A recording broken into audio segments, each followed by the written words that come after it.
กับสบายดีและสวัสดีเด้อ FC ทุกท่านเนาะวันนี้ก็ได้นำพา FC มาหาตู้ก้อนอีกคือเก่า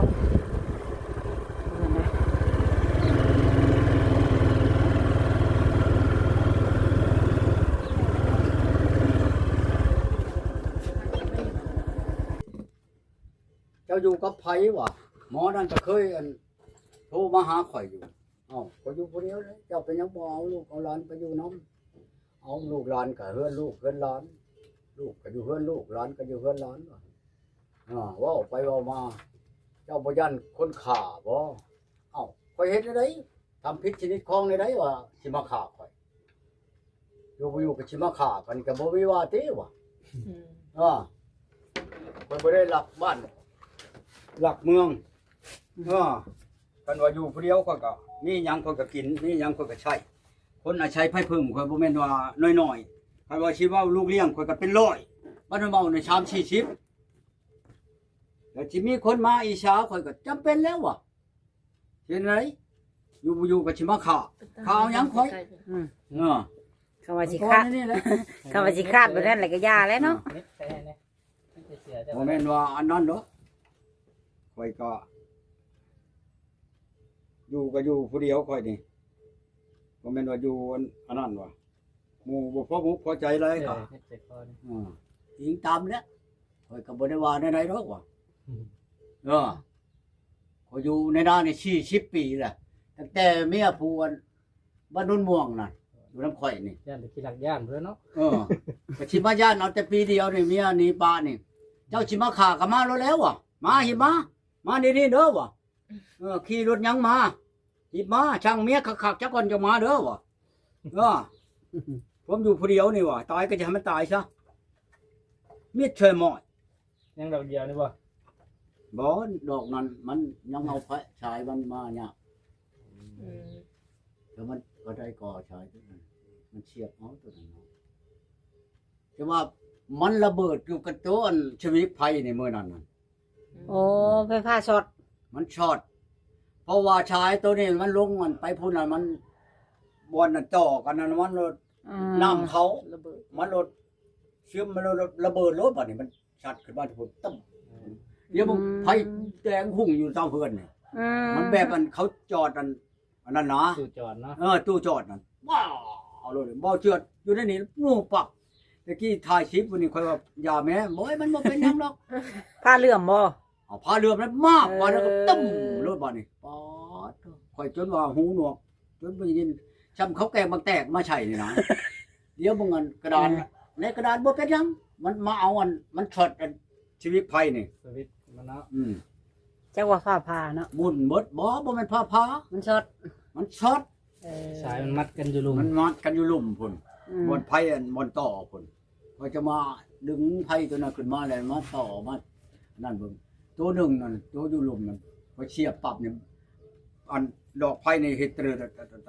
ตับมันมัดนะมันเฮ็ดปับนี่ตู้เย็นก็ดังตับเอาแล้วต่อไม้เป็นย่านม่วนเนาะย่านได้มันแนวบ่ย่านได้บ่ได้หัวบ่หลังคานี่ตุบ่แล้วคงมีแนวอันยาเลยได้นั่นยาเลยได้มันบางนี่บ่ได้หัวได้โดยเช้าชั้นมาเมื่อกี้นี่นะเช้าชั้นเช้านกบ่อันนั้นบ่สิรัดชี้คนนำเข้ามานี่ชั้นเราบ่ได้ลงเรามาซื่อเราว่าอยากมาแกงลงไม้แต่ว่าเช้าชั้นมาหาข่อยนี่แต่ว่าพวกมาลงชิปนั่นคันเช้าชั้นมาหาข่อยนี่เขาเบิ่งหลายโดยบ่ได้เว้าของว่าแล้วข่อยบ่ได้ให้เช้าชั้นนี่มาแต่หึงแหละเป็นหยังจังบ่ให้มาเลยตอนนั้นข่อยสิไปขอเมียอยู่ท่าชะโนนในตอนนั้นผู้นี้เช้าชั้นไปบุญบ้านโคกแล้วว่าไปลัดข่อยอยู่หันบ่เห็นข่อยลงในชิปนั่นแล้วผู้เช้าผู้นั้นเราไปเห็นนั่นเช้าชั้นแล้วว่าไปลัดข่อยเลยแล้วหย่ากันบัดนี้กับข่อยนั่นแล้วข่อยบ่ได้เมียน้ำเช้าชั้นตัวนั้นที่นาบ้านนี้เช้าชั้นผู้ว่าเคยลมกันอยู่บ่เนี่ยเคยลมกันบ่อันกับข่อยเนาะ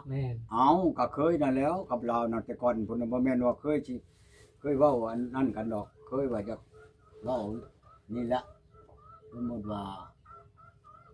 เขาหยอกกันนะว่าเจ้าสิเอาข่อยจังซั่นจังซี่นะบ่แม่นว่าสินั่นน่ะดอกแต่ว่าเว้ากันนั่นน่ะ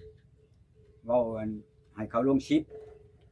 ชื่อๆวันนี้ละมันผู้เช้าผู้ที่เห็นนั่นลงชิปเขาบ่เชื่อที่เขาว่าข่อยนี่สิเอาเจ้าชัดวันนี้คือกันกับหมอนอยู่อันอุบลนั่นแหละบัดนี้อันเจ้าชุบเชื่อเด้อชาวชันน่ะเขาว่าเอ้าเป็นไหนวะเอ้าผู้บ่าวเรามีอยู่อันโคราชพุ่นเขาว่า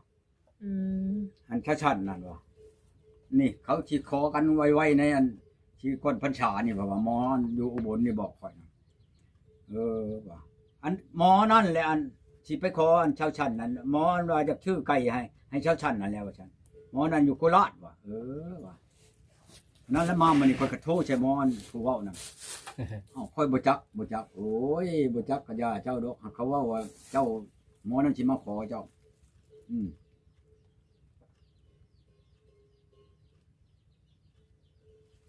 มากระตำ คือบ่แกงใส่หน่อไม้ ฉันเนาะ บ่ตู้คือบ่แกงหน่อไม้จ้ะ ฮะ ว่ามาแกงหน่อไม้ได้แกงแล้วบ่ บ่ได้แกงมาว่ามันช่วยบ่ายโมง1 2โมงเดี๋ยวเหลือยามื้ออื่นว่ะมื้อนี่ล่ะให้ค่อยนะหาหน่อไม้มาแลให้มาจักมาหยังแลต้มถ่าบาดโธโอ้ยอยากมาก็บ่มานะค่อยสิไปต้มถ่าให้หมู่มาแกงให้กินนั่นค่อยก็แกงเป็น บ่ คือ บอก กัน ว่าแกงถ่าเด้อ บุญแต่เขาบอกว่าแกงถ่าเด้อสิไปกินน้ำเขาจะว่าทำนั้นผลได้มันเอาชิโพดนะอย่าเขาอยากมาก็มาบ่อยากมาก็อย่านะข่อย ไปหาอยู่บ่แห้งเลยบ่ ข่อยยังว่าคันค่อยมักนั่น100 ล้านข่อยก็แต่งเอาเมียน่ะ แม่นเลย ครับเพียคือเมียทีนี้มา80,000นี่ข่อยเบิด30ไปล้านพุ่นเมื่อแล้วก็ข่อยเข้าไปปรึกษากับน้องข่อยว่าพังเบิ่งซะก่อนขึ้นไปหาเขตในเขตห้องบ่มาเลยจังเอาทั้งการคักๆว่าบัดนี้น่ะงอน้องเลยเอาโลดมันบ่สิทำได้ชนะของแนวว่าความผิดอยู่นำเขาให้ค่อยในเมื่อเว้าอยู่พุ่นเว้าในใดมีรายการหยังเว้าคันว่าสิมาบ่คันค่อยเมื่อเว้าสิมาบ่บัดบ่มาให้ค่อยเมื่อเว้าเอาไปหยังบ่ว่าเอามูลแม่มันสิให้ค่อยบ่มีมูลไปหยังมูลในกระโตมาแล้วมูลแม่มันเอาให้น่ะ เจอเวลา นี่เยอะนั่นน่ะมีไปหยังอีกโอ้ยเช่าเรียกบ่มีงานการบ่ได้คือไปหาเอาผู้ใหม่มันอยู่นำนี่นะยับมือมันบ่น้ำให้น้ำหน้ากล้ากะวานใส่ให้หน้าเมียนแหละยังสิไปวุ่นกับเจ้า เมื่อไปชังความใดอันค่อยก็บ่ได้เว้าหยังบัดเมื่อแล้วเฮ็ดไปชังจนบ่ได้อยู่ได้นอนว่าค่อยในลิ้นอยากนอนก็บ่ได้นอนเบิดคืนเบิดเทิงแม่เทิงลูกเว้าน่ะเอาโอ้ยมันก็สิบ่ได้กินข้าวบ่แล้วมองแต่งุ้มใช้ของเมียอยู่หั่นแหละบัดค่อยเว้าแล้วบัดว่าค่อยนี่เป็นผู้เว้าก็โตหัวเมียอันเมียเองหั่นเว้าไปเว้าใช่ฮอดผู้อื่นพุ่นว่าค่อยนี่กุมติดกุมมันอันนั้นนะจนบ่ได้นอนนะแต่ละคืนนั่นอยู่นำบ่ได้โอ้ถึงขนาดมันก็สิบ่ได้กินหยังแล้วมันสิมีแต่งุ้มใช้ของเมียหั่นแหล้วหมู่มีความเว้าหรือว่าเอาแต่สิเว้ามาลงมาเฉงไปปะค่อยจังว่าเว้าโลดเว้าได้เว้าเอาจำเป็นแหละค่อยก็ดี อันนี้ได้บ่แม่นว่าอันนั้นดอกอันนี้น่ะคือสิขาดบ่ได้ไดดอกนี้อยู่พุ่นจะเอาตัวนั้นไปแทนนี่ตัวนี้สิแทนทางลงนี้เนี่ยอันดอก2ดอกนี่สิไปใส่ในอันคอกงัวหัน ต้องว่าต่อไปหลายบ่อเนาะบ่ได้ว่าอยู่เที่ยงเนาะไปทุ่มหมดเลยมันบ่มัน ห้องน้ำดอกหนึ่งคอกงัว2ดอก คน เพื่อนต่ำบุญกระดอกหนึงนี่เป็นไต อันนั้นก็เฮือนเจ้าว่าซั่น ก็เฮือนน้องเลย อ๋อต้องว่าเฮ็ดเฮือนอยู่หน้าเลยเนาะ ตอนนั้นนั่นก่อนสิลงเฮ็ดเฮือนอยู่หั่นนั่นเอาเมียมาแต่บ้านนั่นห้วยลาดเอามาแล้วบัดนี้ลูกปัดยังอยู่นี้ลูกเมียเก่าน่ะนะนอนอยู่ในนี้มันก็บ่ได้ไปนำแม่เด้หมอนี่น่ะอยู่นำพ่อแต่ขึ้นชมนูก็อยู่นั่นขึ้นอยู่นำพ่ออยู่หมอนั่นน่ะบัดนี้มันนอนอยู่นี้แล้วผู้เอาเมียมาแต่พุ่นน่ะก็มีหลานผู้หนึงก็มานอนอยู่นี่นอนอยู่ข้างเมืองนั่นอีนั่นน่ะหมอลูกชายนอนอยู่นี้คอยว่านอนอยู่นี่ใช่อีนั่นน่ะบ่นอนอยู่หั่นอีอันหลานนั่นน่ะบัดนี้ก็อยู่นั่นนี่ก็ได้6 เดือนอันเมียนั่นน่ะมาอยู่นี่แปลว่าอยู่ตั้งแต่ ดำนาแล้วใกล้สิเกี่ยวแหละ6 เดือนนั่นเมื่อคอยจะว่า เอาเมียนั่นมาดำนาบัดนี้เอาเมียผู้ที่2มาเกี่ยว เอาผู้ที่ชามมากิน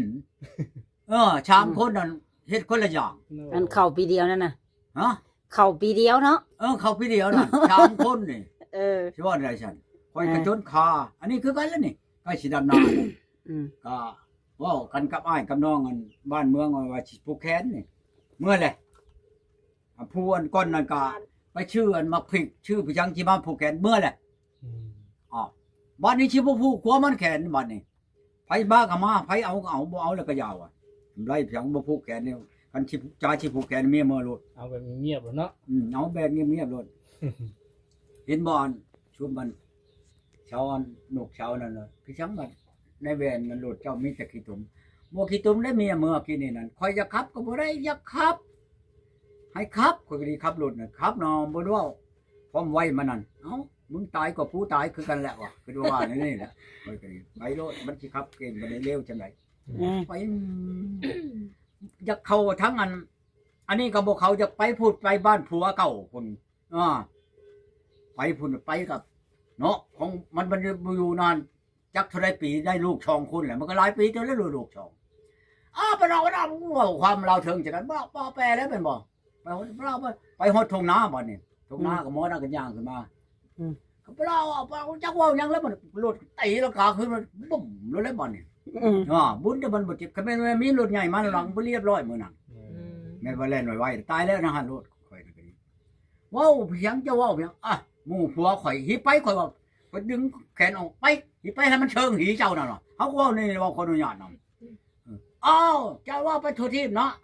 หมู่ก็ให้เว้านำเว้าเพียงข้าเจ้าตายนี่มันสิบ่ถามหมดข่าวเห็นบ่รถล้มนี่มันถามเจ้าบ่มิตรชะม้อยหมู่เจ้าเลยแบบนั้นน่ะบ่ปากบ่นี่บ่พี่ชังก็เรียกกระดอกข่อยก็มาเห็นแต่ผู้นี้แหละนอนอยู่หั่นเนาะข่อยอันคั้นมะม่วงมันสิต้มนะเฮ้ยไล่งัวเข้าแน่ข่อยว่าบ่ขี้คร้านปอดเจ้าอยู่พี่ชังเอาข่อยคั้นมะม่วงว่ะคั้นไปชังค่ำเลยก็มาไล่เข้าแน่โอ้ยก็ไล่เข้านี่กว่าว่าใกล้บ่ไกลก็ดีก็ไล่เข้ากับเข้าชามโตไก่หั่นก็บ่ได้เข้าก็อันประตูไว้ก็บ่ปากยาวมั้ยหมู่มันเข้าแม่มันเข้าแล้วลูกมันบ่ไป บอกว่าอะไรเขาเบิดเด้อข้อยก็ยาจักชำใดตื่นมาเช้ามาแล้วก็ขึ้นมาแล้วก็เตรียมเครื่องข้อยก็อยู่ในนี่แหละเตรียมเครื่องมันเด็กถุงใส่หยังข้อยก็ว่ามันเช้ามาก็ลูกนึ่งเขาปัดเทือนตามนี้แล้วข้อยเลยไปเอามะม่วงพวกมันพุ่นลงมาแต่พุ่นเมื่อแล้วหลักเมื่อแล้วข้อยน้ำฮอดชิโน่พุ่นแล้วฮอดเชนน้ำมันพุ่น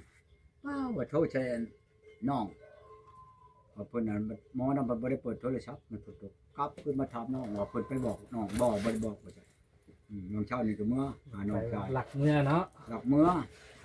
พอจังหวัดถามหมู่นั่นแต่ว่าเมียหลักไปหลักมานี่อันอยากไปใช้ไปอยากมาใช้มานี่ผิดบ่หรืออันว่าลือว่าถูกเอาก็ผิดแล้วเขาผิดโนดย้อนว่าเคยก็คือกันไผก็คือกันไปบ่บอกออกบ่ชัญญานี่มันผิดเบิดสินาหมู่ว่านั่นเนาะแค่ไก่ฮู้จักอยู่ดอกอันความผิดนั่นถามลองเบิ่งถามหมู่ลังเถื่อว่าเพิ่นหายเนาะลงออกค่อยนำบ่จักเมียไปเนาะค่อยไปหาหม่องไปฮอดบ่ได้บ่นึงแล้วมีผู้ฆ่าชาวมีผู้ตีแม่นบ่ตายซะเมียค่อยอยู่นั่นแม่มันพออ้ายน้องมันอยู่พุ่นนั่นเจ้านายอยู่พุ่นอีกอยู่ทางมันพุ่นเจ้าบอกให้เขาฆ่าเมียเจ้าน่ะเจ้าให้เมียเจ้าชังเมียเจ้าแม่นบ่แหละเขาฆ่าเลยเจ้าเป็นโทษโอ้ยบ่ทันพอฮอด2 ชั่วโมงเขามาเอาค่อยไปเข้าคุกแล้วปานนี้น่ะอยู่คุกพุ่นเดี๋ยวนี้น่ะชื่อค่อยไปชูเมียน่ะก็คือกันคันค่อยลักนี้คันว่าเขาฆ่าเขาเนี่ยแม่เฒ่าทั้งเมียเป็นโทษคือกันตัวนี้ไดคันว่าเมื่อบอกแค่น้องข่อยเมื่อบอกเจ้าข่อยนี่นึงข่อยน่ะอยู่บ่ได้แล้วนำลูกนำผัวนี่ข่อยสิเมื่อแล้วคันบ่เมื่อก็เมื่อบอกเด้อเมื่อเว้ากันเด้อกับข่อยมันจะถูกใจกฎหมายได้